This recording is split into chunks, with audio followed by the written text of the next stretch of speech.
What's up, Doom Nation, and welcome back. You are listening to the Two Doom Men podcast. As always, it's Skaggs and yours truly, the Captain. What's up, buddy? How's it going? What do we got going on today? I am good, as always. I'm here with the Captain, and we have a very special guest today, a friend that we met on Twitter. We are joined today by BasedKiki. How are you doing? Welcome to the show. Thank you guys for having me. I seriously appreciate it. Of course. Thank you for joining us. Yeah. Absolutely. So we mentioned last week that we were going to have Kiki on, and a little context for the listeners and the viewers. We were in a Twitter space. Maybe explain what that is, because that was new to me too. When we did it. For Captain Technology here, I guess the Twitter spaces are new, but they are in a sense like a chat room on Twitter where you could just talk to anybody. Could join, anybody could host it on Twitter, and you could talk about whatever you want. So it's an interesting concept, right? Freedom of speech. So we met Kiki in there about 2 weeks ago, and we were in there also with Alan and James from Real People Radio. And Kiki, so we wanted to have you on because you started getting into like a really interesting story about yourself. But James, he doesn't shut the fuck up. And he, you know how he is. He gets in a room with people and he just keeps talking, and he kind of takes over the room. So he kind of cut you off, and then we never got back to it. But I wanted to kind of hear your story because I was really interested in it. Honestly, so yeah, why don't you tell us a little bit about it? Yeah. I was stoned, so I'm kind of lost. So is most of the time we are. Yeah, everybody was stoned. If you ever watched the episode where James and Alan and Sergeant Samurai come to the shack in the back, Skaggs' house, we were pretty stoned as well. So you're in good company. Don't you worry about that. Yeah, James and I were like unable to. James was sitting right across from me at the table here, and we were unable to pull off the transfer of the joint from me to him. Like we kept dropping it. They couldn't even pass it. Yeah, it was a good time. Yeah. It would have been easier if Skaggs put his hand out flat and James just placed it in the middle of his palm. Mm-hmm. Oh my god, that is great. I love that. That's how you know you're like in a deep state of nirvana. Yeah. Yep. Their fingertips didn't work. You know what? I feel like I don't know. It's also like I don't know if this happens to you guys, but I lose my train of thought a lot when I'm stoned. Yeah. If you watch the shows, especially some of the older episodes that me and Skaggs did, where like originally the idea was like, let's get drunk, let's get stoned and talk politics and disagree and talk, and then like we kind of started getting a little bit more serious and taking it more serious. But there's plenty of clips of me just being like, and then Joe Biden does this and Hillary Clinton and I don't know what I was saying. And it just drops right off, like, and you just lose your train of thought. You know what? I feel like that's like such a great, I don't know, it keeps the conversation going sometimes because people just talk about so many different other things. But why does my picture keep like I don't know, that's so doing weird. that? Yeah. Zoom has been acting funny lately. They updated it, and it's just been acting really weird. Probably BlackRock or Vanguard bought took them. over, And now the CIA, they got like 20, 30 different CIA ex-generals in there running the operations now. Yeah, with the smoking and doing the podcast, Kiki, even for myself, like kind of being the quasi producer here, I've had to like learn to behave myself when we start because we've done a few episodes in the past where like we'd start and I forgot to push record. Oh my god, I was so stoned. So now I have a rule with myself when we're doing shows where like if you want to smoke and whatever when you come here, that's fine, but I don't smoke until at least like 10-15 minutes in. So I know like everything is running properly until we press play. Yeah. Well, let me ask you guys this: are you gonna be getting stoned anytime soon? I will join you after the show. Yeah, tonight, not for me. Usually not on the weeknights when we're doing this, but you usually keep those for like in person, sit around the table, like that. But feel free. This is primarily a libertarian podcast, so it's a judgment-free zone here. Exactly. I'm not going to because I will lose my train of thought constantly, and that's good. not a good first impression. So I'll save that for next time when we all hang out. What's up, Doom Nation?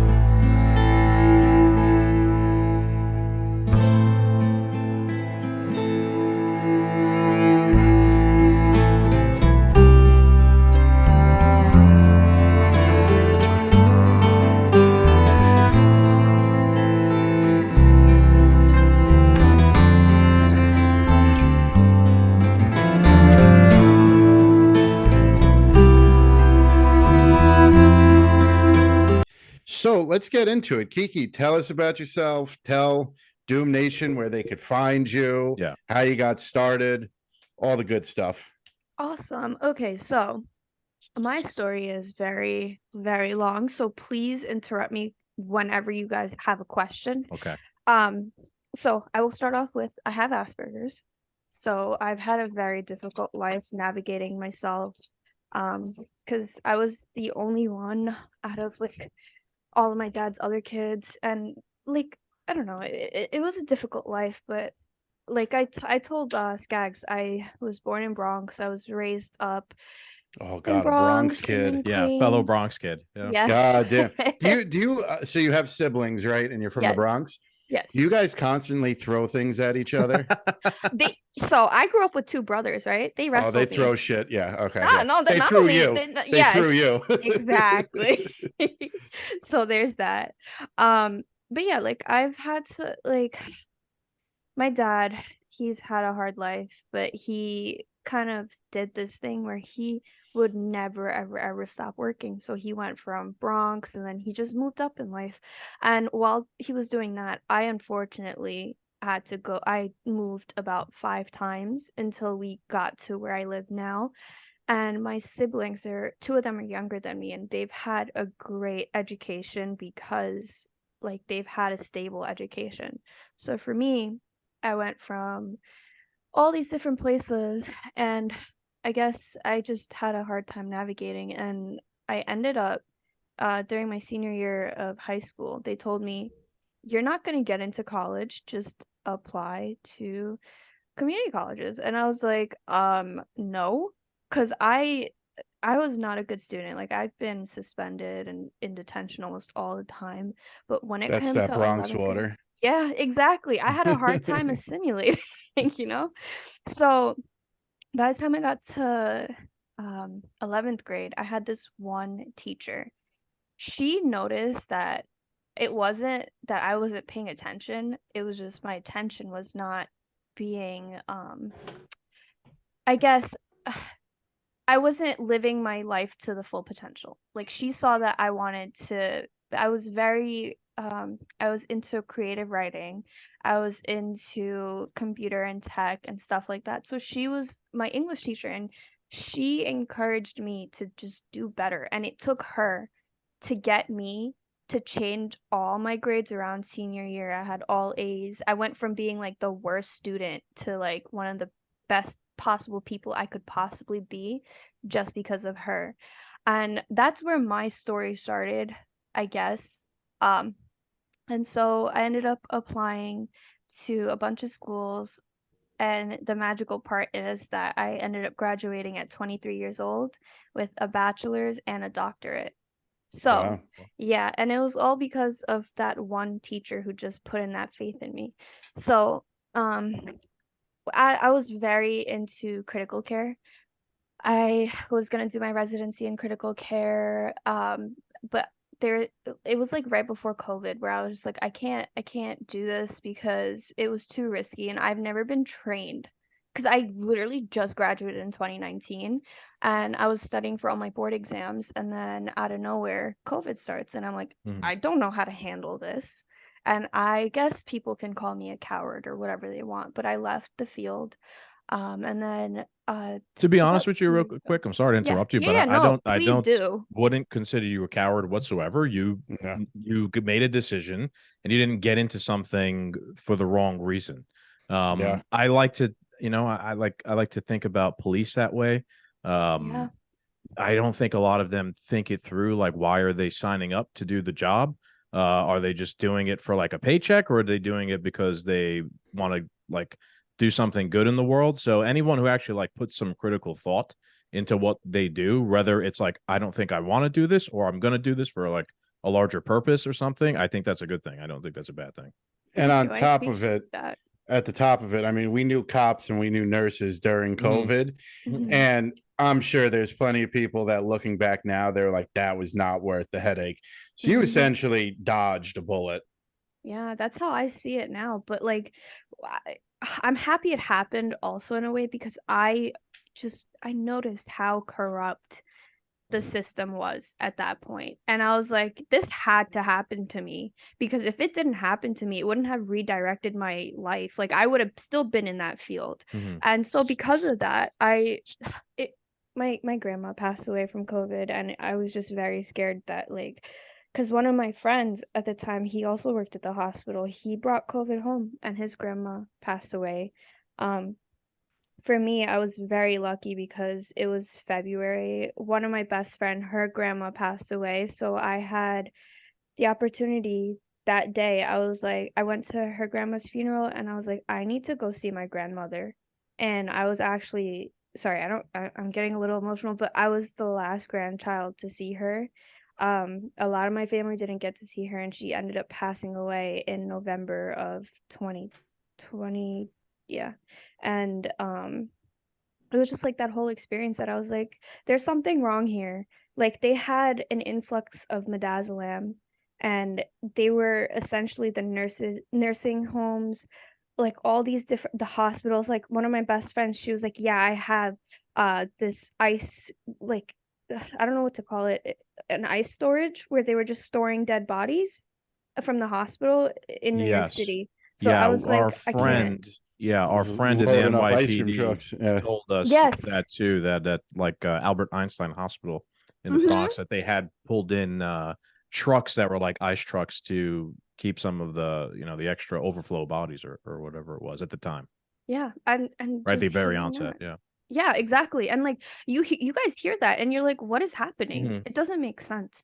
And so that was like the first time I was like, okay, there's something really wrong here, because also, like I told you, I have Asperger's, and the way I function is I tend to see a lot of patterns before it happens, and people don't believe me until they see it themselves. My dad came back from China in 2019 from a business trip, and when he came back, it was like I think a week right after, I was like, "Dad, you dodged a bullet." And he was like, "What are you talking about?" And I was like, "There's something called COVID." And he was like, "What is that?" And then I was like warning him, and I was telling everyone like, "Yo, take zinc, because zinc is essentially like the bullet Mhm. into your body that's gonna help." And no, sorry, zinc is like the gun, right? So if you have a gun, you need the right bullet in order to tackle whatever. So if you have zinc and then vitamin C, essentially vitamin C is your bullet, and you are healing and you're preventing and you're strengthening your immune system. And so I was telling everyone this, no one believed me, and then yet and behold, the pandemic happened. And I was like, what, like, never in our lifetime, I don't think we would have ever thought that would happen. What do you guys think? Like, No, I didn't think No. something like that ever would have happened, especially being a Walking Dead fan, right? Like of all those years. And I actually just finished watching the show in its entirety, so it's wow. kind of ironic. But yeah, being a Walking Dead fan and seeing like, oh, you were kind of familiar with the idea of like a pandemic, basically the end of the world, Mhm. and you're like, Mhm. that would never happen. So I think it's interesting because that was in the back of my mind at the very Mhm. beginning. Like I remember going to like fill up my propane tanks and buying water and like, you know me, Yeah. Cap, right? Like I'm a Yeah. survivalist at the end of the day. So I'm like, I don't know what the fuck this shit is, but I'm gonna survive no matter what it is in case Yeah. this is the end of the world. So yeah, that was interesting. And I think at the end of the day, which Standing for me, online for ammo. yeah, right, that too. Right. What got a lot of people was that at the onset, the unknown. And then what happened in the next, 2 weeks to stop the spread, right? I think Yeah. there Mhm. was that initial, after that 2 weeks, I think a lot of people were like, hey, what's going on here, essentially. But Yeah. I'm not surprised the way things turned out, because I always genuinely believed like society was weak, even Yeah. back then, So it was so easy to scare everybody and to trick everybody. And whether, I get it, people passed from COVID and it took lives and destroyed families, but everything outside of COVID was fear based. Mhm. So That plus, you guys can answer me this. How do you get people to obey you? It's scare either them. love or fear. Yeah. Yeah. Oh yeah, and love or fear, right? I yeah. just read 1984, and the Ministry of Love was all about fear in a sense. So yeah. Yeah, exactly. And so they essentially they tore the Americans apart, not even just Americans, a bunch of countries apart. And it was like the way I saw it, I was like, okay, I already don't know how to socialize in general, but now this, I didn't care. But for now, kids that are growing up, they're missing out on the years of socialization, and they're gonna be screwed up when it comes to when they're older because they missed those important That years was the of plan. development. Exactly. And so, like, after all this, I went back to school and I got my master's in education because, okay, I'm sure you guys can relate to this. Going from middle school to high school, was that hard for you guys? I didn't have a middle school. It was all just elementary, K Yeah. through 8, and then high school, then college. Yeah, Okay, and yeah, me too. Me and Chris probably had a weird like Yeah. transition because we went from elementary school to high school, and I Oh, don't. wow. Yeah, you went to all Yeah. boys high Yeah. school too, right, Chris? Yep. So did I, although we went to different ones. But yeah, probably not like the norm for your Yeah. average American person. Okay, so then let me ask you this. From 8th grade to high school, was that difficult for you guys? Yeah, that was a whole new world. Okay, now with high school to college, how do you think people feel about that? That's probably a little bit easier. It's obviously it's scary. It's a big change, especially for like the students who are not commuting. What is that called? Dorming. Yeah. So you grew up in northern Florida your whole life, and now you're going to California or Washington or something to board across country. That's got to be stressful. But I think you're a little bit older. You're a little bit more prepared, Mhm. and at that point in your life, the fear of the unknown is kind of exciting for you. Exactly. Yeah. It was a little bit different for me. I feel like the opposite. I feel like I had a little bit easier of a time going from elementary school to high school, and then Mhm. from high school into college. It was kind of like no one's going to hold your hand here anymore in Mhm. college, and if you don't like put in the work in school, you're going to fuck up and fail, and that's exactly what I did in the very beginning. I was like, oh, this is great. You can kind of do whatever you want and party every night and have a good time, but there was no teacher there Well, like making sure you did your homework. If you just Yeah. didn't do it, you didn't do it and you fucked up. So I had a little bit harder of it. It took me my second go around. yes, To Gags, finish I that actually had thing. the same exact Yeah. experience as you. I had a 1.7 my first semester, and I was like, what the fuck is happening? This is why I didn't go away to college, because I knew That's by the end of the smart. first semester there was going to be no hope for me. Yeah, you did the smart thing. Yeah, that's why I commuted. Yeah, there was no way I was going to be able to go halfway across the country. I would have partied my ass off. Yeah, I mean that happened to my brother, but like that happened to me too. And but the thing is now, like what Skag said, it was hard for okay, there's people like you, Chris, who it's easier, right? Because you have a good head on your shoulders. And Skags, I'm not saying you don't. I'm just saying it was harder for me and you because we didn't have someone to hold our hand. And so essentially, I went back to school because like I'm a professor now, but I had to go back because I didn't know how to teach people because all throughout college it was like we had professors that just gave us notes and they're like, "Yeah, you do this now and Memorize. you know it now." And I'm like, what the fuck is happening? Like all throughout high school, middle school, they taught us everything like hand in hand. And I didn't have that experience in college. So I was like, I need to basically go back to school. I need to learn how to teach because being a professor is no joke. Like these people have great credentials, but they don't know how to speak because it's like the curse of knowledge. It's like they think that people understand exactly what they understand, but a lot of people don't have the building blocks that they do. So it's Right. hard. Or yes, I know exactly what we're talking about. Like, how do you convey your knowledge to somebody Mhm. else in a way that's palatable for Mhm. them to digest Exactly. it and then understand it? Yeah, like the Exactly. podcast world that's critical. Yeah, If exactly. you can explain things to people in a clear, concise way, like a Joe Rogan or a Dave Smith or whoever, Our buddy Professor Giordano. right, you're going to be a successful person. It Yeah. doesn't even necessarily mean you have to be right, as we've talked Mhm. about in Yeah. the past. You could be dead wrong, but if you talk well and make a good sounding argument, people will believe it. We've said many times on this Absolutely. show, like Hitler was a great orator, right? Why do you think so many Mhm. people Yeah. fell into what he said? It's because he sounded very convincing in whatever he said. Exactly. You just have to it's a joke because not a like that's not a joke. I'm talking about in my field, right? It was a joke because we would say like, "Oh yeah, if you don't know the name of a medication, just say it confidently and people will believe you." So it's You like sound smart, right? yeah, exactly. But like nobody knows how to pronounce that stuff. There was like a joke where it's like people just like slam on their keyboard and then they pick whatever letters like and vowels make sense and they'll just make the drug name out of that. But anyways, so I went back to school and then I did my residency again in Bronx because I don't know, I felt like I had to go back. I really felt like I had to go back because there's so many kids in Bronx that I've worked with and I worked with them outside of school also as if they were my patients because it stresses me out and it makes me so upset. But these kids have okay, the way I see it is kids are the closest thing to angels and they are so curious, creative, and everything. And when you dull that down from a child, it ruins their outlook in life. Like I had a kid who she was failing my biology class like all throughout like the 8th grade, but I didn't discourage her once. I was like, "You're gonna be a doctor." And then the day I said that to her, she just like started trying more and more in class. And it was like, yeah, sure, she wasn't straight A's yet, but like she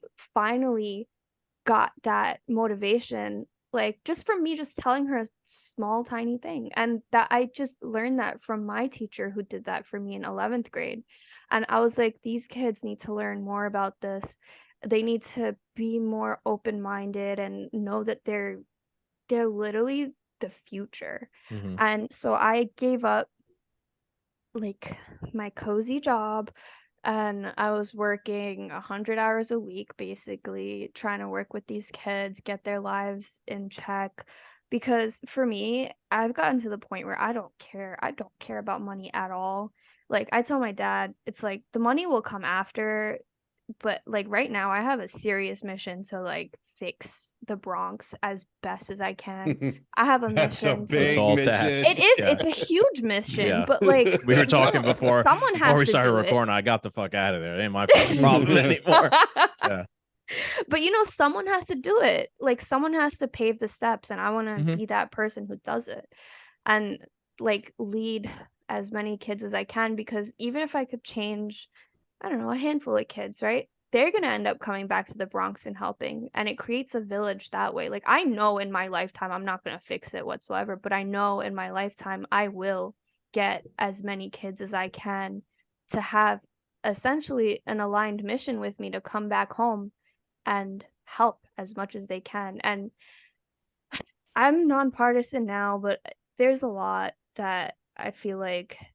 Can I go into politics a little? Yeah, this is a political show. Political show, yeah. Go Oh, for it. hell Yeah. yeah. Okay, I love politics. I just don't get to talk about it a lot because I have pretty strong opinions. We encourage strong opinions, no matter what side you fall on. I love that. So I grew up with a very Republican family, and we were poor when we started, and we needed aid in the beginning, and as a lot of people do.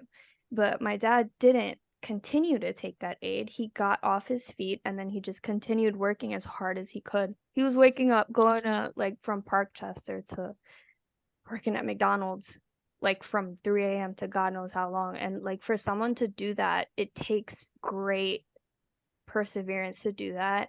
And like a lot of sorry, I'm getting emotional again. Okay. It's just like it's hard for kids to see that if they don't have a role model like that. And that's the reason I went back because if these kids saw that I came from Bronx, I became someone and I came back to help. Like the reason why I don't like either political party right now, especially the Democratic Party, is because the way I'm seeing it is they're breaking the family unit. They are not they're not taking care of the people. They just want the people to be in this cycle of aid so they can't come out and be the best person they can be, which is something I see differently than Republicans because Republicans tend to work their ass off and they believe in the family unit. They believe in a lot of different things that you know, a lot of us are now centralists and we feel politically homeless because these two Democrats and Republicans, it's not good to align with either of them at this point because they just, you say you're Republican, you're going to get like shitted on by the next Democrat. You say you're Democrat, you're going to get shitted on by the Republican. So like there's no point anymore and we just have to put all that shit aside and just think about humanity and our kids. And like I don't even I can't. There's so much I can say about this, but I don't even know where to start. So if you guys want to prompt me, I will. No, it's interesting. I really like what you're saying. Chris and I have kind of talked about this before as well. Like you also kind of try to be the change you want to see in the world Exactly. to a certain extent. And I really do commend you for going back down to the Bronx and trying to teach kids and be a role model for them. The little tiny bit we've tried to do with the show also, we've tried to have that in the back of our minds, like the few people we can maybe reach and make a compelling argument to that will help them, that will, you know, maybe make things for the better, get them to think critically about a certain thing happening in politics or whatever it is. Like last week, we were talking about the war in Ukraine, right? Like, just don't accept everything you hear from the news or a politician. Do your own research. You know, that's what we try to do. Don't listen to us because we're idiots too. You know, like we'll just, you know, that's so I really do appreciate that. And that's definitely kind of something that we have in the back of our minds too. And at least you see that like they are attacking the family unit. It's not Yeah. a good thing. Like everything they do, the establishment, however you want to put it, get conspiratorial. Everything that they do is to weaken the future, whether it's gender ideology. Look, you're trans, but confusing a 5-year-old is nefarious. You know, Absolutely. taking these kids out of school for close to 2 years is nefarious. Just letting them during the COVID. I mean, I remember talking to teachers during COVID, and like they had me and Skaggs grew up with a kid who became a gym teacher, and I talked to him, and he's like, "Yeah, they expect us to have like kids doing jumping jacks in their bedroom via Zoom. What?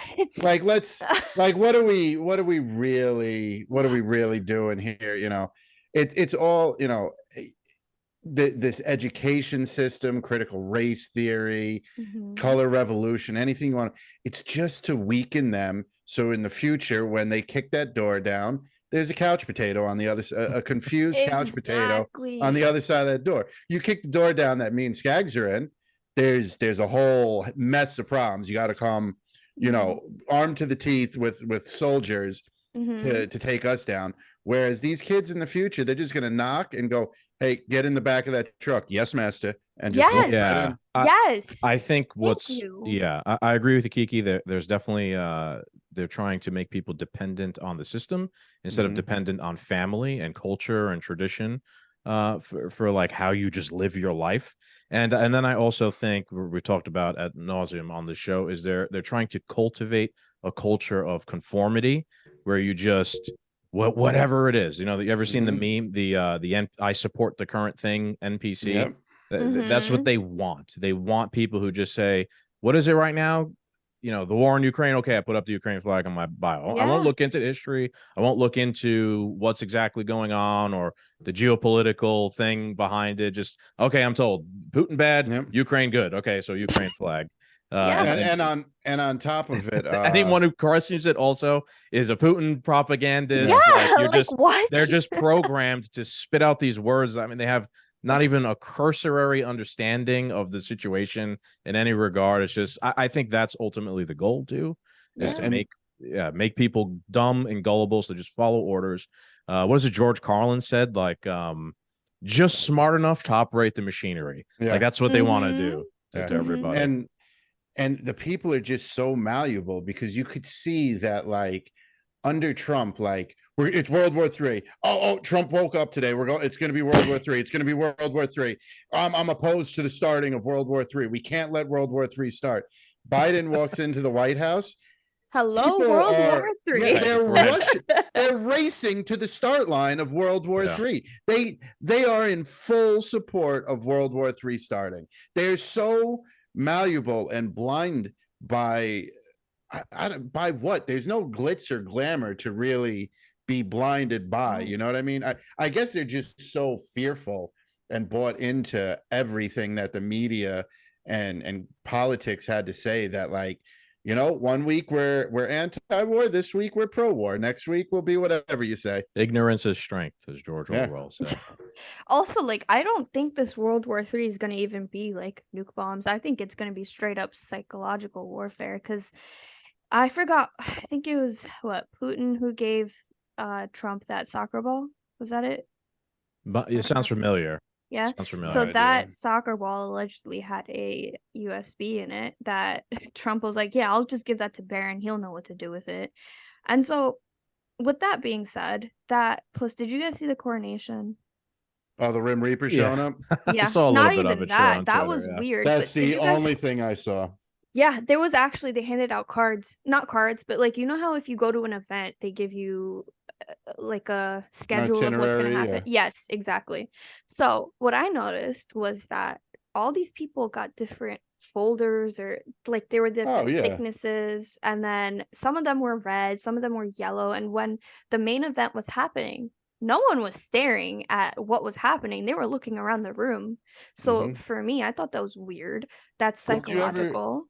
You ever see that video of I think Yeah, it I was know right after I Trump got in the back of my mind.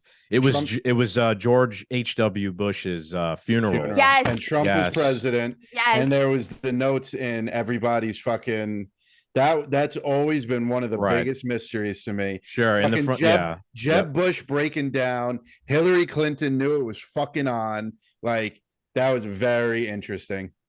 Yeah, for what the captain's talking about, for context, right? It was the presidents, all the former presidents are sitting in like the front pew of the church, and they all opened up like the, you know, like like the schedule of the mass, and like these envelopes fell out, and this was all on camera, and they seemed surprised, some of them, of what it was, and then some of them read it and they seemed like shocked. I remember Jeb Bush looked angry and like disgusted over it. To this day, I don't think it's ever been confirmed what that was. I don't think anybody's ever spoken about it, but it was on camera.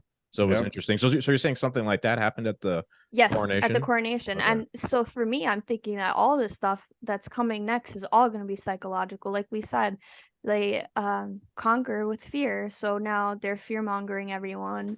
They're like, everything at this point is psychological. And the way a lot of people it's just actually call me a hippie. I'm sorry to interrupt you. No, but yeah, go ahead. It's actually pretty interesting to think, because I was questioning this talking to somebody, and because I saw a meme about it, and it was the meme was like, if World War III starts tomorrow, what do we do? And the response was, I don't know. I'm pretty sure my employer wants me to come in, so I guess I'm going to work. And that's a sick thing to say, but that's the truth. That's the truth. Tomorrow, if we wake up tomorrow and World War III starts, your boss isn't telling you to go home. Your boss isn't going to tell you to take the week off. So guess what World War III essentially is? If it is psychological warfare, yeah, there's no bombs and bullets and blood, because they're going to keep the machine running while there's World War III taking place. I know our friend James Curry would argue that it has already begun, right? The fifth generational warfare has been going on. And what does he say all the time? That we're digital soldiers or whatever. I don't know if this is the exact quote, but I think there's there's some truth to that. You see it every day on Twitter. I know, Kiki, you're huge on Twitter. There is a literal fucking information warfare going on Twitter. It doesn't always spill over to the real world, but sometimes it does. You're seeing it actually spill over to the real world right now in New York City over that Jacob that guy Neely, dying. His name is, I think, Jacob Neely, right? And they should put the trains up to full speed. Want to protest on the tracks? Right. A homeless guy threatening people on the train. He is then restrained and choked out by a former Marine and a few people. And you see people out in the streets now protesting, saying it was like some sort of racist. The new George Floyd. That is a real life scenario of like the information war on Twitter spilling out into the real world, into some sort of conflict or protest, at least. Thing is, though, right now that we have Twitter, it's like, yes, we are getting that propaganda, but at the same time, we're seeing more centralists speak out about things. It's a double-edged sword. The establishment underestimated us. They social media from the start definitely was like a spy tool, a psyop, however you want to put it. But with underestimating we the people, it became a huge double-edged sword. Yeah, Absolutely. And sorry, I have the hiccups. 1 second. Okay. Okay, so I was gonna say, like, the psychological warfare, right? So I've been thinking a lot. And so, all right, what's the best way to say this? So growing up, right? I don't know if you guys heard this, but I was told not to listen to music. Did you guys hear that? Did you guys have that or no? No. No. No, my mom is in the music industry, so she Yeah. let me listen to, like, I was a kid listening to Eminem say the most craziest shit ever. So Yeah. I didn't have Pretty that sort of funny. but I've heard of so many kids who came from that like super strict upbringing. I'm not like unfamiliar with that. Yeah, I Yeah. wasn't allowed, parents today are bringing their kids to drag shows. My mother wouldn't buy me the CD with the parental advisory sticker on Yo, it. same. Literally same. Like it was goodbye to me if I even asked for that. Yeah. But like the reason I bring it up because there was a kid, I can't pronounce his name. Extension, I think. Triple X. Oh, triple X. Yeah, yeah, yeah. Yeah. So he opened my eyes to this weird thing, which was, oh, the music industry, Is they evil? well, yes, they're evil. But he said that they disrupt the frequency of the music, which is supposed to be at 432 hertz, which is your natural baseline. I think that's your I'm not sure what your Yeah. natural baseline is. There's different frequencies through Yeah. meditation and stuff. I've learned Yes. a lot about this. And even if I listen to some of these meditative frequencies before I go to bed, I'll have the wildest fucking dreams. Yeah. So these frequencies are like they're a real thing. Yes. And I know where you're going with this. Continue. Sorry for interrupting. No, please. I don't mind if you guys ever interrupt me. It's just I know sometimes I just go on tangents, so I prefer you guys to just dig in when you can. So the reason I bring it up is because now to align your chakras, right? A lot of people do the frequencies like the solfego, so I can't pronounce that, solfego beats and binaural beats for the balancing. And so the one I've been hearing a lot about is that like, oh, the day all of us are at 963 hertz is when we'll all actually be in like such a good headspace all together because we'll all be like, open-minded and listening to each other. And I feel like that's where Twitter is sending us essentially. It's like I feel like human consciousness is becoming collective. It's not even just like one political party against the other. It's like literally the centralists, the libertarians, the constitutionalists, we're digging in and we're getting rid of the swamp essentially. Like we're doing it ourselves. It's not the political figures, they're not going to do it because they've been indoctrinated with whatever they've been indoctrinated. People have so much Russell content. Brand, they are. Well, I think Russell Brand is a great example. Yeah. Sure. What did he say about Bernie Sanders? This is a man beholden to the corruption or something like that. He originally, like, whether he's a socialist, whatever, but like he originally was in the right mindset of like, listen, we could try and get Medicare for all. We could, he Right, we had should the oppose following. wars, and Yeah, right, he had the old hippie things like you were saying Yeah. before, Kiki. Right, he had the following and the idea to bring about these changes, but he's stuck in this system of corruption where his only choices were probably, we'll kill you, old man, and say you had a heart attack, or you take all this money in a new beach house and you sell the fuck out. What do? You're stuck in this situation. Yeah. And it's like there's just so much going on that I feel like just us having this conversation and whoever we're gonna reach, right? They're gonna hear and you guys probably do like amazing, amazing shows. Unfortunately, this is my first one with you guys, so I look forward to listening to the next few. So like just you guys reaching all these people is so important because you guys are opening their eyes, like introducing them to critical thinking, analysis, and all these important things that people need these days. Like that they're not learning in school.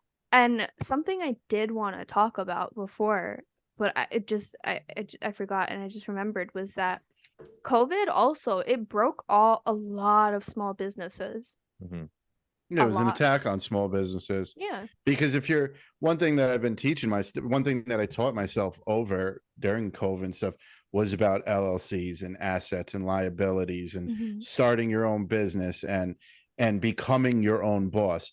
the last thing they want you to do is become your own boss. Because then, everybody hates Andrew Tate, but one of the things he tries to do is to break people out of the matrix. You make your own money, and you make a certain amount of money, you are now in the real world where, you have so much money, you have this fuck you money that if the government gives you a problem in one country, you fly to another country that allows you to run this business the way you want. You're not beholden to anything. There's no boss that's going to fire you anymore. And that is the scariest thing that you could do to the establishment. Yeah, going back Absolutely. to small business and COVID, I don't know if it was UCAP or one of our buddies who was like, yeah, during COVID, it made no sense. The toy store was closed, but Walmart was open and you could buy toys at Walmart. Steve's Toy Chest on Crosby Avenue in the Bronx, I did with they Harry's had to Hardware, shut down. Yeah.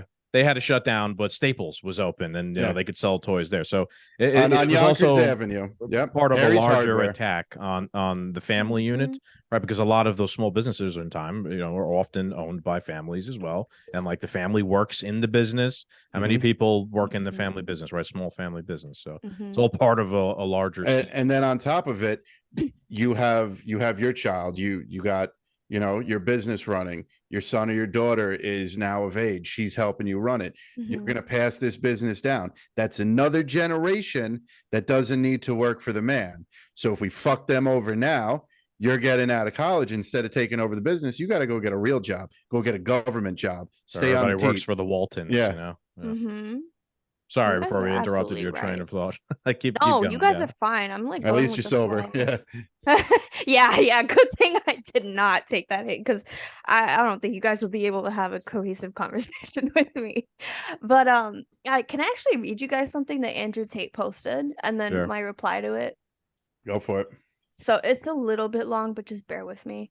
So he wrote, when I was 8, I lost a winning game at a chess tournament. It was an 11-hour drive to get there, and I blundered and lost a winning position. I told my father it was because I was tired and I couldn't sleep in the car. I came in third in the should have came in first. Dad was furious. I remember feeling like crying as he lectured me. Who taught you to make these excuses, boy? It wasn't me. Isn't your last name Tate? What does the paper say? Lost 'cause he was tired, or lost? Answer me, son. It said I lost, Dad. Excuses don't affect the outcome, so excuses can't affect your performance. I was too young to understand that point. And he goes into like his mom and stuff like that. And then the one blurb that I really resonated with was, so hold on, wait, there was one point. Okay. Where is this? I like I this was one. exhausted. I like this one. Sorry, yeah, me too. It was like beautiful, honestly. And he wrote, but I was oh wait. Sorry, I like got out of the thread by accident, and I'm trying to find it. I like this one. I've been critical of Andrew Tate on the show in comparison to Chris, but I like this one because it is kind of a family-oriented motivational thing. Whereas I've been critical of Andrew Tate sometimes because I feel like he's a little bit too much instead of the message. He's a little bit too much cash money host type of message instead of like a family, cultural, traditional values. But this is a good one. Yeah, but we were raised off of Diddy, and he is cash money host. Fair enough. Fair enough. Yeah, fair enough. It's a critical time right now. We need good role models in the world for young men, and I don't know all the time if Andrew Tate is exactly it. But at the same time, I don't agree with, don't, if a person's an enemy of the regime, like never do the bidding of the regime for the regime. So whatever, it's fine. I'm going to just ignore whatever the things I don't like about Andrew Tate. Yeah. Cause the other thing is we need important people like, Andrew Tate might not be the perfect guy, but he, like you said, he breaks people out of the matrix. You need an icon at this point in time. We need an icon to follow. There's no one, especially with the attack on masculinity and stuff like that. There's no one to follow. There's no one to be like. And that is truly by design. So is he the right person? No, he's definitely not. But, the person who wears the crown, most of the time we're always talking about it's the guy who doesn't want it. You know what I'm saying? Or like isn't the right fit for it. Or the person who does wear the crown is in England, right? It looks like a complete Yeah. waste of life. Yeah, Dude, that's the king. Yeah. I can't wait until he croaks. I'm sorry, that was a Fuck the very strong king, as opinion. the Hound would say. Yeah. So Pretty okay, sure we want a war not to give a fuck what that family does. yeah, literally. Okay, All right, so so I go on. found the part. So he said, we stayed in a hotel far away from my mother's influence. He kept me up playing chess till early hours, 2, 3 a.m., 6 a.m. school every night of the week. Your dad's crazy, mother would say. In fact, everyone said that. At the time, I didn't know who to believe, but I was exhausted. I cried a few times. He made me play anyways, and made me sleep very little before school. I remember on day 5 or day 6 of sitting across the board, he has set up a position, white to win in 7 moves. After a few minutes, I found the winning combination, a knight's sacrifice. Dad cheered, "Damn, son, that's a master puzzle." I was excited and happy. "You're more tired now than you were in that tournament, ain't ya?" "Tired isn't an excuse, son. What's your last name?" "Tate," I replied. "Tired or not, you know how to win. My dad sacrificed his marriage to raise me exceptionally. My mother simply didn't get it." And so my reply to that was, "Tate, I got chills reading this story. Most women hate you, but I don't.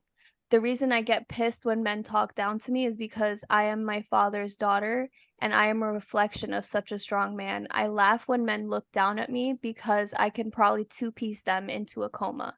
The reason I get pissed is because I know I'm a stronger quotation man than most pussy men will ever be. I'm a ruthless bitch, and I don't care whose feelings get hurt if I have a mission. The reason I'm such a strong, successful woman is because my dad was harder on me than all of his other kids. He was hard on me because I was a special ed kid and he never wanted to see me fail. He never showed me love the way he showed his other kids. Your dad, this is exactly how my father treated me. My father broke me down way more than anyone in this world throughout my 3 decades of life. My mother couldn't coddle me because I wasn't receptive to quotations love and kindness. I was a cold machine who had a tunnel vision for success and to be better than the person next to me. I became that. My father told me I would never be a multimillionaire, that I would never excel over him. He planted seeds of doubt in me to make sure that I get pissed off and fight harder than the next beta person next to me. He set me up to be an independent woman that most men can't even be in my presence without being ashamed or outshined by a strong woman. I am the way I am because of all the hard lessons I've been taught over my siblings who got coddled. He's an ENTJ, and he has helped me become an INTJ, autistic, alpha woman who is a CEO, founder, doctor, gamer, boxer, intellectual, doesn't take shit from anyone. It's only now I'm learning how to be more in touch with my feminine side. Your father and my father gave us the red pill to success. Love, Kiki. So like the reason I'm even saying that is because a lot of people hate him, but it's like the way he was brought up is also a lot of people hate me because I'm just blunt. I say it how it is. Hey, look, amen. First of all, as someone who is the father of a beautiful young baby girl right now, that's exactly what I'm trying to do. Thank you. That's what I'm trying to do is like raise a strong woman. Yeah. You know, that is going to be a badass bitch in the future, right? Not going to be some fucking victim of whatever it is that's going on in the world. This is a great story by Andrew Tate. I will give him credit here as I've given him shit in the past on the show. His father sounds like a really interesting person who does not live in some sort of what is it always say? We say cap the fourth turning, right? Like weak men create weak times. Like just survival nature. The earth is trying to kill everything on it at all times. It's fucking hard. There's no, like, if you were just out hunting in the wilderness or whatever, it's very hard to survive. Well, except if you're that guy who wishes it was right. Wishes you were in the Paleolithic era. Yeah. And a lot of people are missing that context about the world. Yeah. So we can give children and people that context and little tiny things like a chess match. You know what I mean? That's great. I'm really on board with that. That's awesome. Yeah. Great story. And like, I don't know. A lot of people have different perspectives of life, but it's like, it takes like a village, like Skaggs and Chris. I'm sure you guys don't agree with everything that you guys have politically, socially, everything, but it takes you two to be able to just sit there open-minded and just listen to each other and, you know, fit in the puzzle pieces, because we don't know everything at all. And like, just I didn't even know who the fuck Andrew Tate was until recently, until I heard like he hated women, blah blah blah. And then like I looked at his tweets and his videos and I was like, this man is motivational. What are people talking about? I was very He confused. hates what women have become. Yeah. You know, I don't need to go to school. I'll just show pictures of my butthole on OnlyFans. Yeah, Sure. fuck and that. learn nothing about it, really, not invest my money, just ride this gravy train, fuck dudes, be a whore. And then you know, I want a submissive man that's going to take care of me and pay my bills. You know, they want this imaginary guy. That's the woman he hates, and that's the woman that, you know, the fake guise of feminism has created. And now feminism is such in the garbage that for the past Men several want to be years, women. yeah, now it's to the feminism is so bad with women now that men, Oh. biological men, are winning woman of the Are year. dunking on women, Yeah. like literally. Yeah. Oh Yes, my literally, God. physically, they're dunking on Yeah. women now, and Yeah. people are cheering them on in the name of, you know, women's rights or whatever. Yeah. That's where he hates women. I mean, you want to just sell your body and think you're going to be respected and then ride off into the sunset to your happily ever after. It ain't fucking happening. Yeah, like I do have a best friend who does OnlyFans, but at the same time, she works her ass off at the same time. Like this girl knows how to get her bag. Like she knows there's beta males that are just gonna buy her shit for like she posts bikini pictures all the time. She's like, I might as well just get them to pay for it. Like, you know, Yeah. it also goes to show that there's men out there who just they don't think. But like there's also women who do have OnlyFans who are very successful businesswomen, which I get he hates that, but like girls do have something that men don't, which is Power of the pussy. yep, Yeah, the way I exactly. look at that as a libertarian is I don't think things like that should be made illegal or restricted or prohibited or anything like that, the way maybe a conservative would. However, as a libertarian, that's it. That's where the political ideology ends. As a person now, I'm not going to like advocate for people to do that. Or like my daughter, you know, one of the things I love about like the Mises Caucus is they're like, what would you want your daughter to do? Right? Like take yourself out of your libertarian autism for a moment and be like, what would you advocate for your daughter to be doing? So that's the way you should look at things. Again, like shouldn't be illegal. People should be able to do what they want, but that doesn't also necessarily mean we need to advocate people do that, because there can be negatives associated with it. Again, but at the same time, I'm not going to necessarily judge other people who are doing it or, you know, making money or whatever. Yeah. I will tell you guys a funny story when I feel a little bit more comfy, but maybe in a few weeks. But I did want to say, like, you know, that whole men becoming women thing. So the reason I find that cringe is, okay, imagine like okay, based off of everything I told you guys, tell me what type of woman you think I am A or strong was when I woman. was younger. Yeah. Yeah. What did you say? A tomboy. Yes. I know what you're going for. Yes. Now, if someone when I was like 8 or 9 told me that I was a boy, and if I got surgeries, if I went on hormones, I would not be this person I am, and I would regret that so much. And that's what they're pushing for now. They completely erase. They don't want more of you. Yeah, they completely erase tomboys, they girly girls, girly boys. Like they're not existent anymore. And like okay, so coming from the medical side, right? I've gotten shit for this, but I don't care because it's the correct terminology and anyone can fight me on this, but I will put them in their place. So, okay, people who are transgender, right? They have gender dysphoria, and that turns into dysmorphia. And dysmorphia is basically when you look in the mirror and you're not happy with who you are.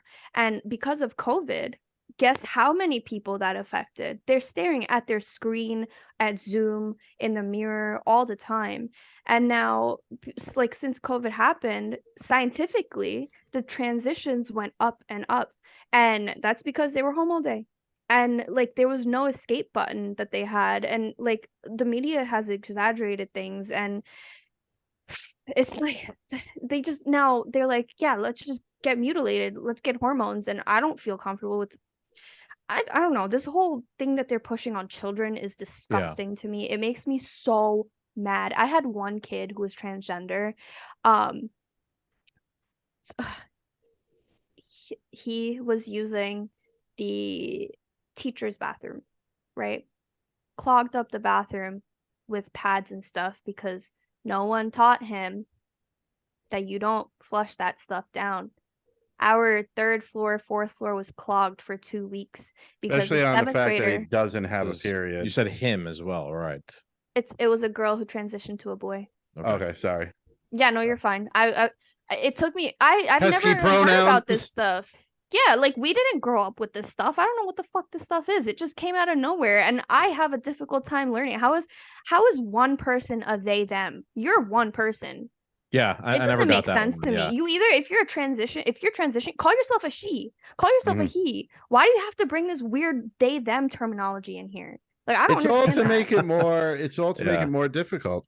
I remember That watching. was cooked up in a boardroom. Dude. You're reminding me of Jeffree Star. I watched Jeffree Star recently on like one of the Barstool podcasts, and Jeffree Star was like saying the same thing. Like, I don't get this. Yeah. They, them, Z, zer. Jeffree Star's like, that's retarded. Like ask Jeffree any Star gay literally person said from the 80s. It's funny because like, Jeffree Star literally said, like, I think that's an invention of the COVID time. People were bored and they just started making shit up because they were bored sitting at home. Yeah. Of all people, Jeffree Star was in that position. So I thought that was interesting. I don't know. This stuff stresses me out. If it's my life mission, I will make sure that shit does not happen. Because have you guys seen some of the surgeries? I've seen photos on Twitter, unfortunately, and it is gruesome. And Chris, go on Twitter and do what Skaggs did. He looked on Twitter. I didn't look for it. It just, you know, it popped up. It pops up. It came to you.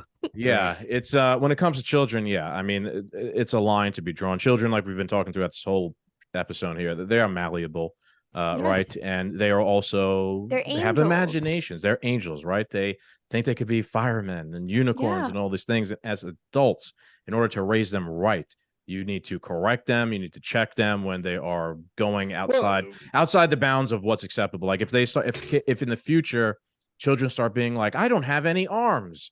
Mom and dad, like I'm an armless person, you know, I identify as an armored person. Then are we going to accept moms and dads taking butcher cleavers and hacking off, like this is The Walking Dead, hacking off their arms, you know? That's what I was going to say. This really, it doesn't come down to the kids. The kids are just the lab rats at the end of the day. This really falls on the psychopaths that had children that should have never had children. To sit there and, you know, Skaggs, we're in our mid-30s. You had your first child. You are still pretty old enough. I mean, I talked to your mother and your aunt. You wanted to be a firefighter when you were a kid and all this shit. Like they hooked you up on Halloween with a good costume and all this stuff. They didn't just drop you off at the, you know, FDNY or throw me into a fucking building fire, right? Yeah. You know what I mean? Like go get him, champ. You know what I mean? Like they helped you out and like it was nice, but to be this parent, to be like, okay, son, I think cutting your dick off is going to be a good idea. Like this is like I said earlier, like my parents wouldn't let me buy the parental advisory CDs, yet alone take me to a drag show. It's these parents.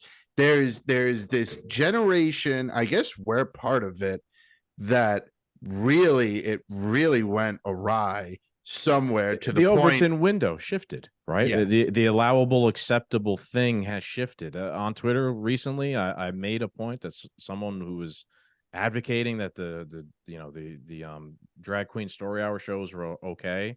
I'm like, you're a fucking pedophile if you're advocating. It's time to stop being nice to these people. And they made the point, we're like, no, there's nothing inherently sexual about a drag queen. Yeah, no, what are you talking about? Like again, as a libertarian, if you want to go and be a drag queen and do shows for adults and whatever, I don't care. But you can't then turn around and be like, there's nothing inherently sexual about a drag queen. The entire thing is founded upon sexuality and whatnot, and be goofy and sexual and all these things. So please don't turn around now and tell me that it's not, and that therefore somehow makes it okay for denying children. reality. Right. You see? Yeah. Sorry, I know we said we were gonna stay off the train. Yeah, we got this. We got this whistleblower you story. guys We said didn't that even you get into. Yeah, you no, guys it's weren't okay. gonna talk It's about okay. that. No, it's okay. It's okay. Oopsie. It's in the public conversation so much lately. Yeah, we can't. It's Yeah. their number one weapon. Yeah, You we're can't tired of ignore it, and it. there's other things going on in the world, right, that are important. So we are a little bit exhausted about talking it, but it's in the public consciousness, right? So when you talk to new people like yourself, you can't almost help sometimes it coming up, because Yeah. when you talk to good people, especially, like, they are sick of the shit and they want to voice their concern about. We are the majority. We are. Yeah. And I also do want to bring up, okay, so this is the last transgender thing I'm going to bring up, but it has to do with international policy. So there was, I don't know her name, but there was a Saudi Arabian transgender male or female. Well, that is a brave person. I'll give him that. Yeah, exactly. They're still alive? No, Yeah. committed Okay, suicide. well, But yeah, so what had happened was whoever the parent was in Saudi Arabia, the kid came to America to transition, and then the parent moved the kid to Washington, D.C. They had people like kind of telling the kid, hey, you have to transition back to what you are because this isn't right. The kid ended up going back to Saudi Arabia and then killing themselves. And then now all these Americans are against Saudi Arabians because of this whole transgender thing. But I see it as a whole ploy because behind the scenes, what had happened was while that was happening, Saudi Arabia signed with China. They signed like what I think it was a $34 billion deal. Yeah, right. BRICS too. They so almost it's like they even kind of made peace with Iran, their sworn enemy in the Muslim world, the complete polar opposite of Saudi Arabia, right? Exactly. And so like all these things are happening and they're just using this little trans thing to keep the Americans hating on Saudi Arabia. Like that never made sense to me. Like why are we not cordial with China and Russia? They're such huge powers of the world. We should be aligned with them, not like fighting with them. Like you don't fight with strong people. Like it just doesn't make sense to me. And like they're just using it. Yeah, all money. And Ukraine, the whole war. Ukraine is one of the like most abundant countries with all these minerals and everything underneath. And the breadbasket of Europe, they've called it before, right? Even in terms of farming, they provide a lot of grain. They always have. Yeah. Provided grain and food to Northern Africa and Europe. Yes. Exactly. And like the way I just see it is this whole trans thing is just a ploy to get us to not pay attention to what's really happening in the world. It's definitely distracting. So I want to backtrack a little bit. We had a little whistleblower story that you were going to talk to us about, correct? Yes, but that's a really long story. Oh boy. How long are we talking? Yeah. Do you guys have time? Man, I got time. You give us the cliff notes, perhaps. Okay. If it's that long, sure. Okay. I've been interested in this since we met we're not letting you off the hook. Space. Yeah. This is the thing that James cut you off when you were trying to say. So yeah. Okay, so I was a whistleblower for two different things. So now the first one, yes, the most recent one was I was doing the residency, right? In the Bronx, and the kids were my mentor teacher. Again, he was like 23. I'm 28. I have about 10 years of leadership experience over him, and he was trying to teach me how to teach, and I was not having that shit at all. And there was a point where I have like this, because I was in the healthcare field, right? The first thing they always taught us was document everything. Do not do anything without documenting it, because a patient can come back and bite you in the ass. So like any conversation I had with him that I didn't like, I always wrote it down in my little yellow book, right? I carried that thing around with me all the time. Did not let anyone touch it. So now there was a point in December and he was like, you can't blame the kids, you have to blame yourself. I was like, what the fuck are you talking about? I literally just taught a whole day of classes. You're not even a mentor to me. You weren't even in here. You don't know what I was doing with these kids. I got them to grade each other's papers. I got them to be so interactive with each other, learn from each other. And he just fucking sits there and just like, I don't even know what he teaches them half the time I'm in there. I never hear his voice or anything. So then I was just like, whatever. I got into a huge fight with him, and then he told me, he was like, oh, you're not ready to do the section on skin cancer. I just looked at him. I was like, are you fucking kidding me? That's what I have my degree in. Are you stupid? You're 23. You don't have anything on you. I was You're gonna say telling me. he's 23 and he's acting like he. Yeah. I mean, Yeah. this should be no surprise to anybody. These young people now, they think they know everything. But yeah, And that when I goes was back 23, I to my thought I knew point. everything too. So Remember how I told you I can't be in the presence of like beta males because I will literally run them over. And that's what I did to this kid. And so like he texted me and I texted him back this entire, I don't know, maybe 2 pages if I could. 2 pages of what he was doing wrong, why he was not a good teacher. And then I had a meeting with the vice principal and she was like, hey, like what's going on? And this vice principal, she knew I had Asperger's, she knew I had ADHD and all this stuff. I used to drive 2 hours to get to work every single morning. And I had restless leg syndrome, so it was not an easy thing for me to do. And I was working 100 hours a week, like I was doing school plus that stuff. So it was not easy. They never accommodated me for any of my disabilities, but yet they were accommodating people to leave 30 minutes early to fucking pick up their kid, but they can't give me like a 9 a.m. start. Like I thought that was ridiculous. But anyways, that's besides the point. I thought I was close to her. I was not close to her, apparently, because she didn't even tell me I was going to get fired. And so the thing is, the principal has known the mentor teacher since he was 14. So I know that, you know, she was going to take care of him more than me. And she doesn't care about the school. She cares about her little boy. So like all of that happened, and then about a week after I had the meeting with both of them, and I was like he has made me put in grades for these kids without grading any papers, and it was for about maybe 2 semesters of it, or two, what is it called, like units. And they took that because I don't think it's illegal, but you can't do that. You cannot do that. And I was just like, I had to do it because I'm not going to do more work than this man. But I was teaching my kids. Yeah, sure, I had to do whatever he was doing. But at the end of the day, my classes, because we had to split them, my classes were excelling over his. And there's a reason for that. So, anyways, after I told them, they fired me. They were like, oh yeah, if you don't start being early, you're gonna get fired. And I was like, what the fuck? Like I've been late every single almost day, but like I have been kept in contact with the vice principal, like, hey, I'm gonna be like 10 minutes late to work. There was traffic. You cannot expect me to just be on time every day, especially for when I didn't even start until 9 a.m. They wanted me to be there at 8 a.m. But I was like, you could accommodate me easily, but they never did. They never cared to do so. There's so many different things I whistleblowed in that school, but another thing was there was an abusive teacher that I literally told them in September that this man was abusive to his kids, and I would be hearing stories. He called me unprofessional, and I was like, I don't care. I am going to heal my kids before I bring them into science class, because if they're crying, they're not listening to me. They're not paying attention. So I'm going to take care of that first and then bring them in. So I told them that he needs to be fired. They didn't listen to me. It wasn't until January that they finally fired him because he, I think, sexually abused one of the other teachers. Wow.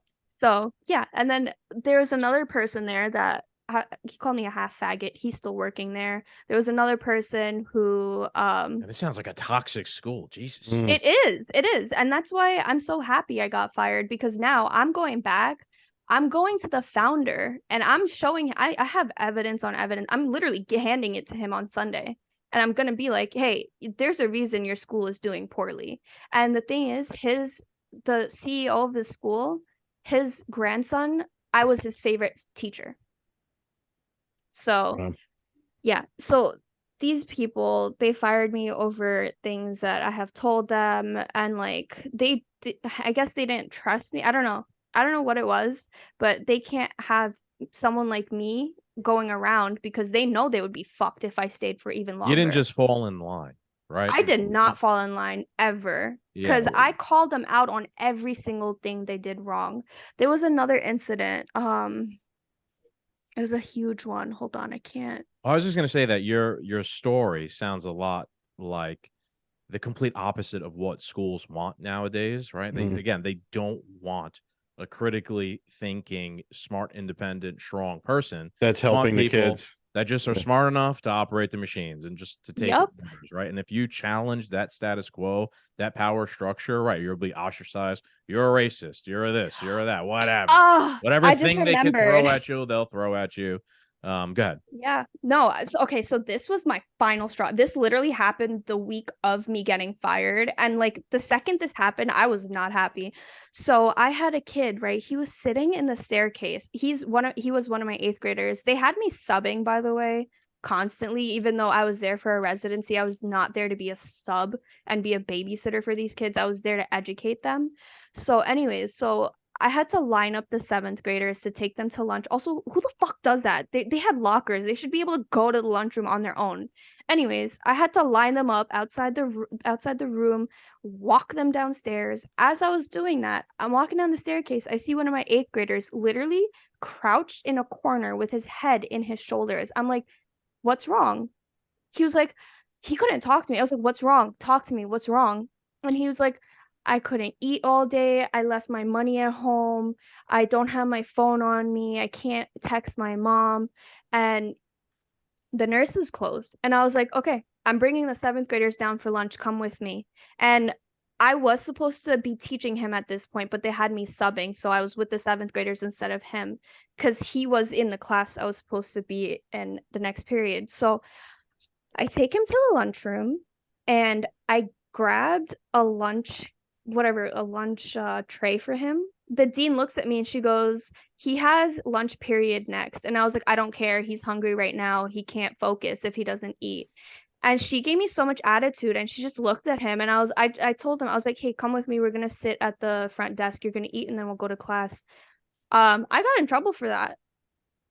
I'm not gonna go home on a guilty conscience that there's a fucking child fucking hungry. What a Like, horrific thing you did, trying to feed a hungry yeah. Oh my child. God, I was doing such a bad thing. I'm There's sorry. no one in management positions anymore that deserve to be in management No. positions. This is just so ironic to me, hearing your story about New York City schools. And I don't know the specifics about the schools or whatnot, but like all I hear all the time from people like AOC and whatnot are like, school lunch and Oh my Nina God, she is Turner and such a this dumbass. and Please that. don't But get me then started on her. yeah, I'm sorry, Ugh. but it just sounds like the place is the complete opposite from what they preach. Iron love, woke Right, projection. you know what I mean? They're Like liars. yeah. They say these things that they want to do. Once they get up there, they lose their mission. Yeah, I mean, maybe it's anecdotal. Maybe this is just that place was that toxic, but it just sounds like more of the same that we've always covered on this show, right? Like whatever it is they're advocating for, it's always the complete fucking opposite in the area that they control or whatever it might be. So that was the first thing. The second thing, oh sorry, I'm getting a call. The second thing was with pharmacy, which I'm kind of doing right now, is I'm basically trying to exploit them for all the preservatives the FDA puts into all the food now because the cancer rates have been going up. I'm in the midst of this ebook that I'm writing for my like fellow healthcare professionals so that like the stuff that we were taught in school, right? It was a lot of Western medicine and it negates a lot of Eastern medicine. Eastern medicine has been around for God knows how long. Ancient times. Yes, exactly. Native Americans were using it. Yeah, Mother Nature. That's how they saw it. Mother Nature heals us. Everything heals us that's from Mother Nature. It either poisons us or it heals us, but it's natural. And we're allowed to, consume it if it's given to us from Mother Nature. So, like I said before, they like mimic the natural stuff and they try to sell it. And once you take another medication, oh my God, sorry, I'm getting a call again. Hold on. I just need 1 second.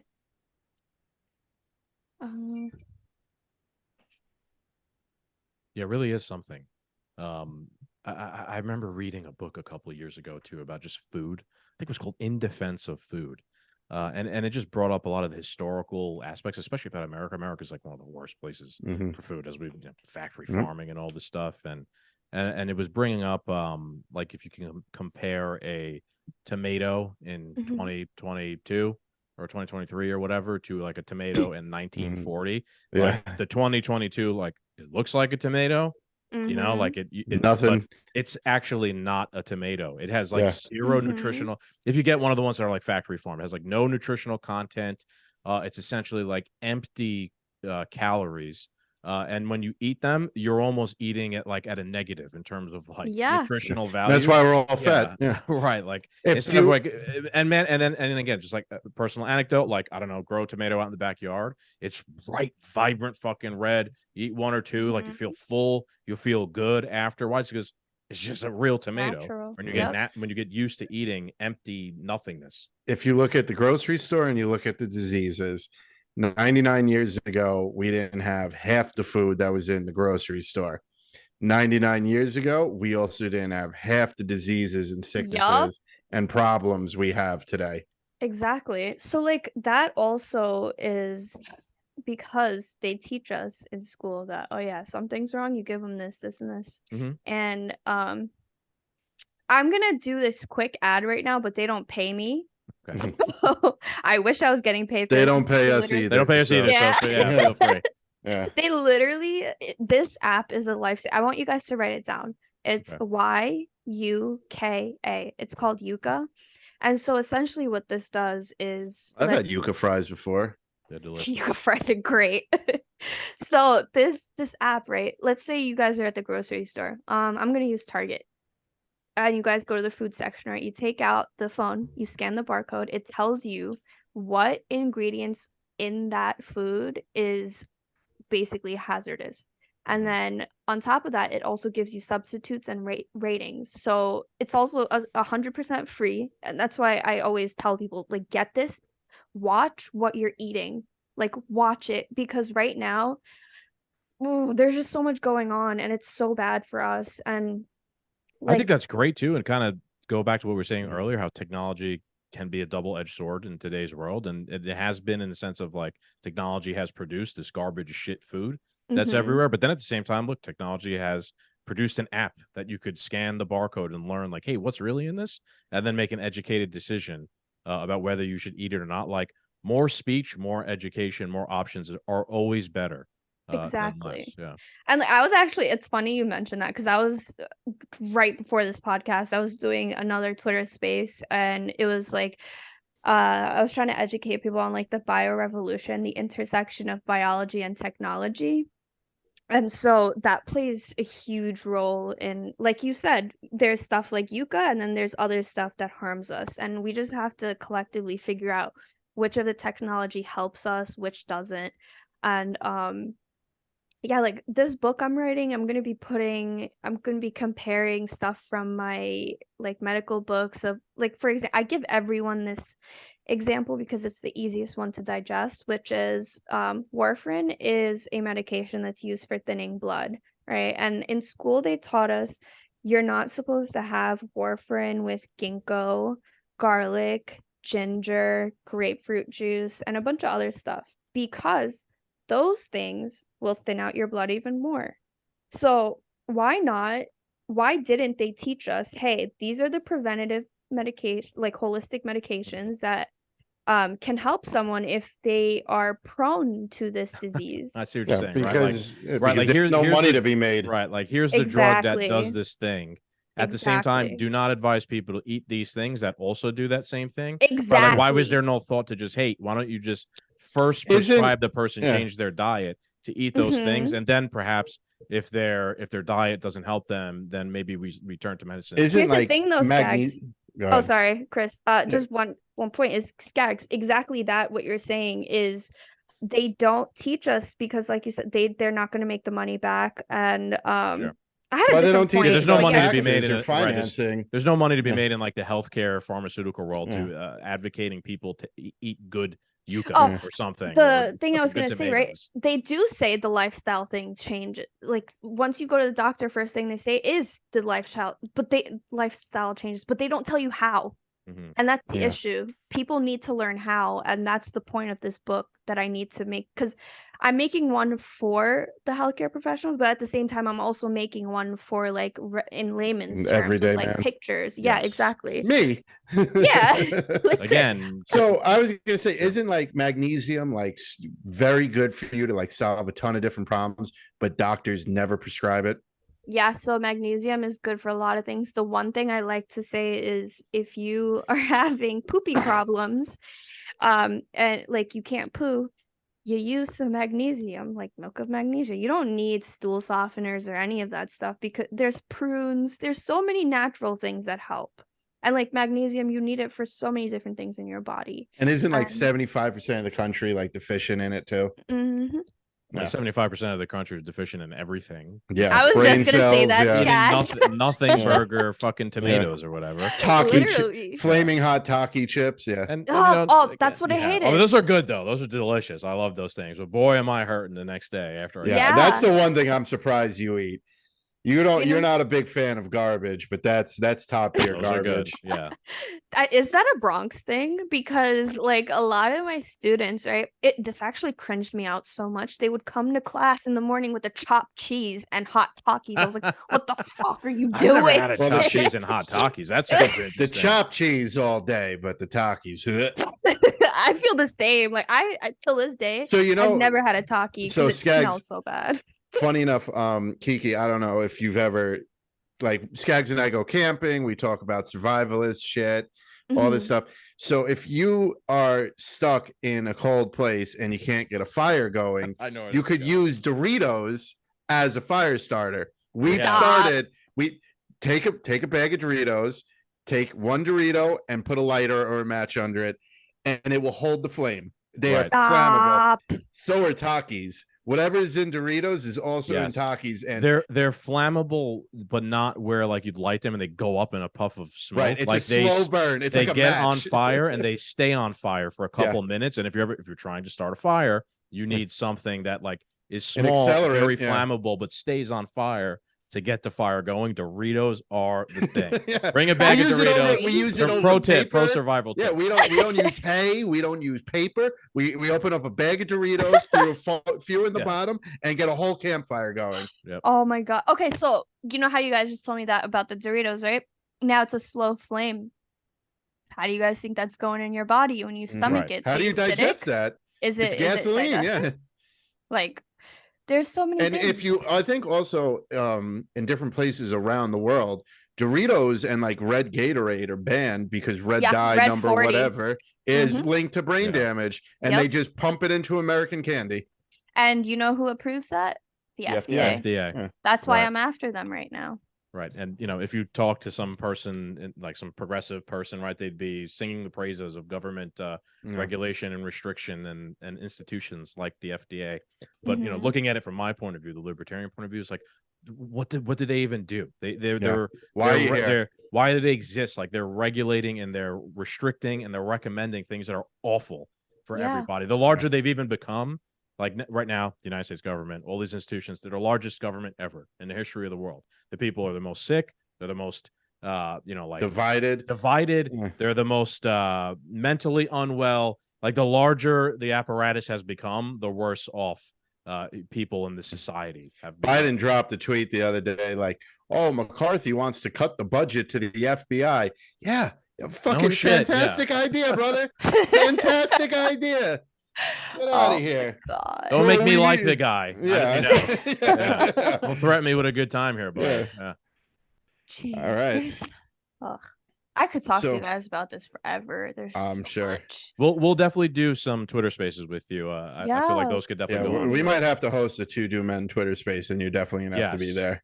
That's what I'm saying. I think you guys can also reach a lot of other people, because I know it sucks, but with your phone, like you guys said, you have like the most beautiful setups with like your mics and PCs and everything, and you can't use it for Twitter spaces. But like you guys are gonna get such a huge crowd of people, because I have, like I said, I've only been on Twitter for a month. Can I just read you guys my analytics real quick? Hold on. Go for it. I saw you posted the other day that you had like 60 hours of use or something like that. I'm like, that is impressive. I use Twitter a lot, but boy, that won't fucking impress me.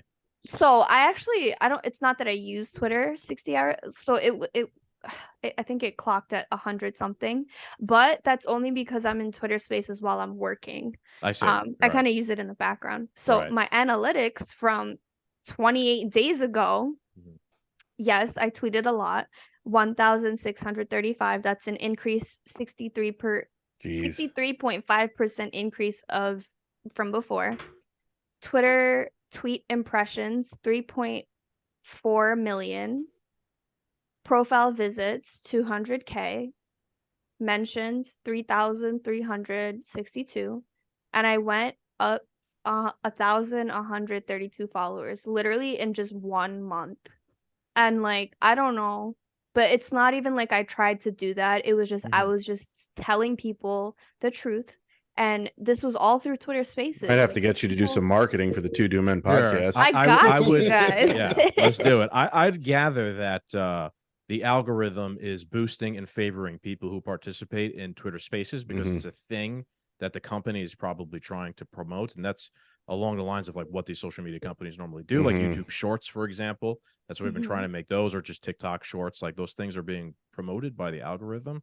And, you know, again, like a larger point here we were talking about before, like informational warfare. I think it's important for everyone, included, like, you know, like people like yourself, Kiki, to know, like, what is the algorithm doing? How can we manipulate that thing for good? Yeah. Right? So you should be aware, like, okay, Twitter Spaces are a because thing. that'll be a double-edged sword in Right, itself eventually. There will be someone, you know, who is smart enough that might be like right-winged or just, you know, that QAnon Trump supporter that they try to suppress and silence completely, but they'll figure out that algorithm and it'll be a full-fledged double-edged sword. Mr. Beast, right? Like, say what you want about Mr. Beast. The fucking guy knows like how the YouTube algorithm works. Like, Mr. Beast to the bones. What's the guy with Prime?